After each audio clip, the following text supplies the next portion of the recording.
آئیے 2-4 منٹ کے لیے میں اسٹیج پر موجود ایک بڑی معتبر،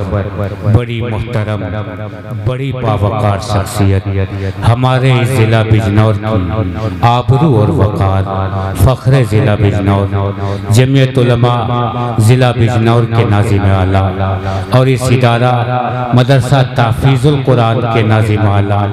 میں ان کی تعریف کہاں سے وہ الفاظ لاؤں، بس یہ کہہ دوں کہ میں ان کی تعریف کروں اس زبان سے یہ منہ میرا چھوٹا، بڑی بات ہوگی۔ گزارش کر رہا ہوں جناب حضرت مولانا مفتی شمس الدین قاسمی صاحب سے، جمعیت علماء ضلع بجنور کے ناظم اعلیٰ، اس مدرسہ تحفیظ القرآن کے بھی ناظم اعلیٰ، خطبہ استقبالیہ کے طور پر آپ سے گزارش ہے کہ آپ اپنے خیالات کا اظہار فرما دیں۔ الحمدللہ نبیہ والصلاة والسلام علی نبی قابل احترام بزرگان محترم، مجھے اس موقع پر 2-3 منٹ کے لیے آپ حضرات سے اتنی سی بات عرض کرنی ہے کہ اس امت کے ملی اور روحانی وجود میں جن چیزوں کا کلیدی کردار ہے ان میں سے ایک مساجد ہیں اور دوسرے مدارس ہیں، اور مدارس ہی میں سے ایک مدرسہ یہ آپ کا جو علاقے کا مرکزی ادارہ ہے، غریب العلوم کے نام سے قائم کیا گیا تھا، اور تحفیظ القرآن الکریم اس کا نیا نام آپ حضرات کے سامنے ہے۔ پورے ہندوستان میں تقریباً 3 لاکھ چھوٹے بڑے مدرسے،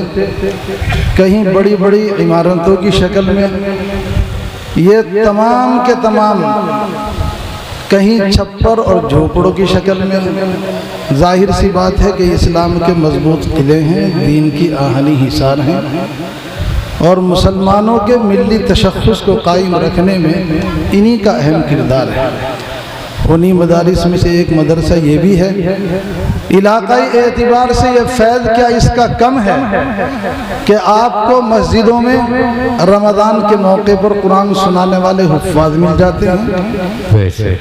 آپ کو 5 وقتہ نمازوں کی امامت کرنے والے ائمہ مساجد دستیاب ہو جاتے ہیں، آپ کو جمعے کی نماز میں منبروں پر چڑھ کر خطبہ دینے کی جرات کرنے والے الحمدللہ انہی مدارس سے،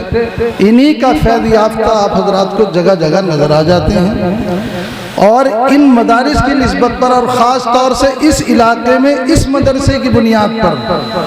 میں یہ سمجھتا ہوں، اور آج یہاں آنے کے بعد مجھے اس بات کا احساس ہو رہا ہے کہ یہ فیض کیا اس کا کم ہے کہ اسی مدرسے کی نسبت پر آپ حضرات کو ایسے ایسے جید علماء کرام کی زیارت کا موقع میسر آ رہا ہے۔ بہت بڑی رقم خرچ کرنے کے بعد بھی شاید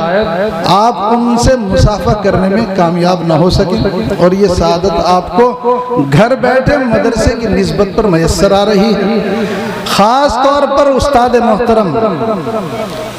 حضرت مفتی امین صاحب دامت برکاتہم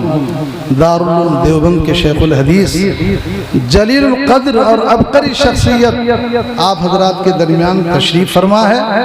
اللہ کا کرم ہے، ایسے ایسے بزرگ، ایسے اکابر، علم و فن کے پہاڑ آپ حضرات کے پاس مدرسے کی نسبت پر آ گئے ہیں کہ آپ حضرات کو اپنے لیے سعادت مندی سمجھنی چاہیے،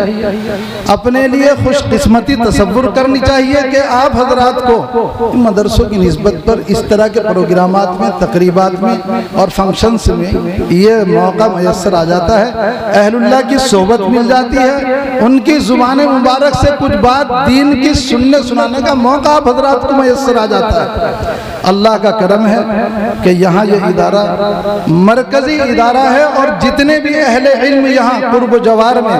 بلکہ آس پاس دور و دراز تک میں جو نظر آ رہے ہیں وہ خدا کا فضل ہے کہ اسی مدرسے کا فیض ہے۔ آج تو چھوٹے بڑے بہت سے ادارے ہیں جو اپنے اپنے اعتبار سے دین کا بہت بڑا کام کر رہے ہیں، لیکن بہرحال یہ مرکزی ادارہ اس کی اپنی ایک الگ شناخت ہے، الگ کام ہے اور اس کا ایک الگ کردار ہے اس علاقے میں دینی خدمت کے میدان میں۔ میری آپ سے گزارش ہے کہ آپ حضرات اس مدرسے کے لیے جو ممکن قربانی جس وقت آپ سے طلب کی جائے اس کے لیے ہمیشہ تیار رہیں۔ ہم مشکور اور ممنون ہیں تمام حضرات کے جو علاقے سے، گاؤں سے، آس پاس کی بستیوں سے تشریف لائے ہیں، اور ہمیں یہ امید نہیں بلکہ یقین کامل ہے کہ جس موقع پر اس مدرسے کی خدمت کے لیے دین کی نسبت پر آپ حضرات کو آواز دی جائے گی، مدرسے کے حضرات آپ کو پکاریں گے یا مدرسے والے آپ کی کنڈی بجائیں گے تو آپ کسی بھی ممکن تعاون میں کبھی بھی دریغ نہیں فرمائیں گے۔ ہر وقت ارباب مدرسہ کے شانہ بشانہ کھڑے ہو کر ممکن تعاون اس کا فرمائیں گے اور انشاءاللہ اجر و ثواب کا ذریعہ آپ کے لیے ہوگا اور صدقہ جاریہ بنے گا۔ ہمارے لیے خوشی کی بات ہے کہ ہمارے یہ اساتذہ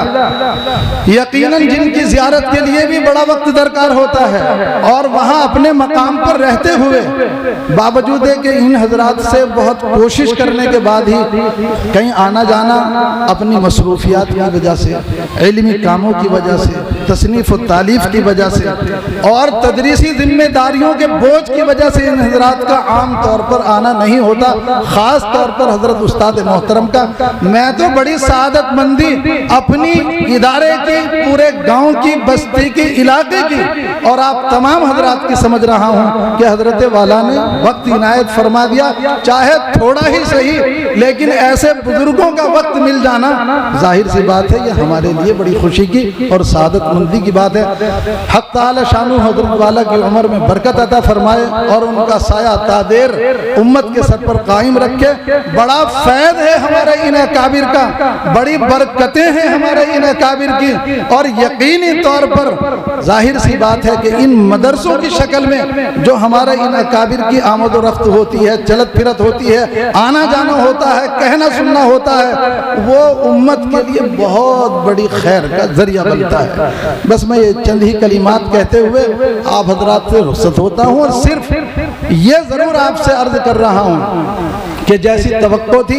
اور ان اکابر کے لیے جیسا جذبہ آپ حضرات کے دلوں کے اندر ہونا چاہیے ان کی زیارت کا، ان کی بات سننے کا، ان سے ملاقات کا، مصافحہ کرنے کا، وہ کما حقہ شاید یا تو کمزوری رہی ہے ہماری کہ ہم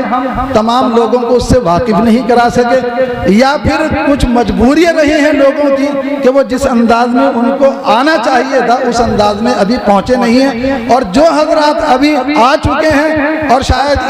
ادھر ادھر مٹر گشتی میں ہیں، بات چیت میں ہیں، کھڑے ہوئے ہیں، یہ غنیمت جاننا چاہیے ایسی محفلوں کو اور یہ سوچنا چاہیے کہ چمٹ کر چوم لے پھولوں کو بلبل، چمن میں پھر بہار آئے نہ آئے، ایسے بزرگوں کی باتیں کہاں میسر آئیں گی، ترسیں گے لوگ محروم ہونے کے بعد۔ اس لیے میری گزارش ہے کتنا بڑا مجمع جو یہاں پنڈال میں بیٹھا ہوا ہے اس سے بہت زیادہ حضرات ابھی وہاں گھوم رہے ہیں، ادھر ادھر کھڑے ہوئے ہیں، تشریف رکھیں اور اپنے لیے سعادت سمجھیں۔ وآخر دعوانا الحمدللہ رب العالمین۔ ماشاءاللہ مدرسہ تحفیظ القرآن کے ناظم اعلیٰ حضرت مولانا مفتی شمس الدین سائی